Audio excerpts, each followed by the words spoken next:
Magandang umaga dyan o araw, magandang araw dyan sa Pilipinas.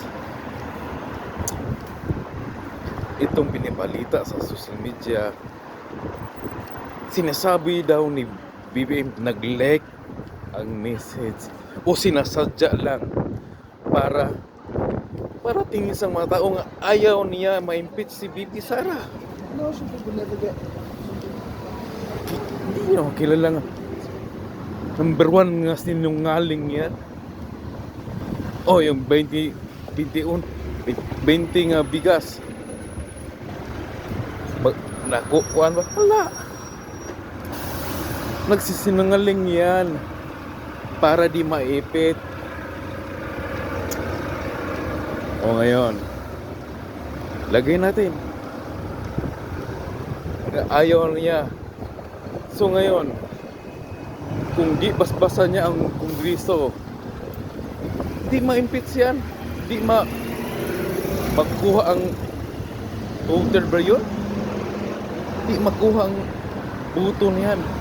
Kung may basbas na yan, talagang matutuloy ang impeach ni BP Sara. So, sa Bisaya, papasangil ka lang. Naana sa kong pahak. Link-link. Maura na yung dulaan, tarak-tarak. Di tinood. Link-link, mga doy. Naana sa kong pahak. Ako pa ilaron. Ay, maura po tinigawas nga kawan. Gituyo gito.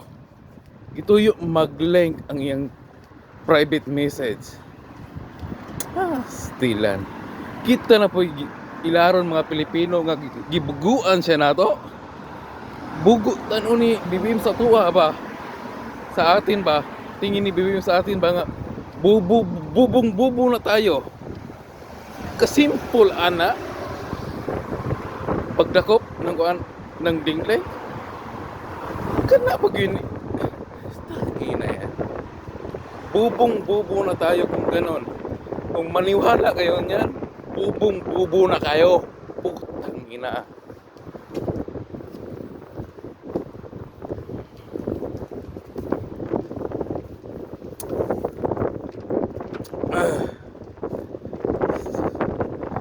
O ngayon, balita ang sa ganang mamayan.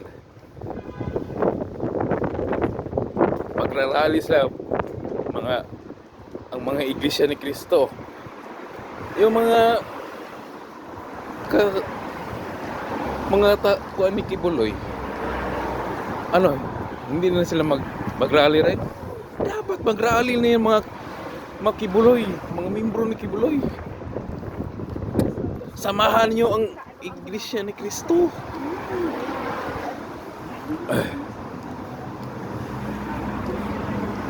Huwag niyong hayaan ng iglesia ni Cristo magrally lang sila lang. Hayaan ano ba yung Tagalog? Ubanan nato ug magpakibana sa kalsada. Mauro to. Kaya hybrid na kung sa mga balita.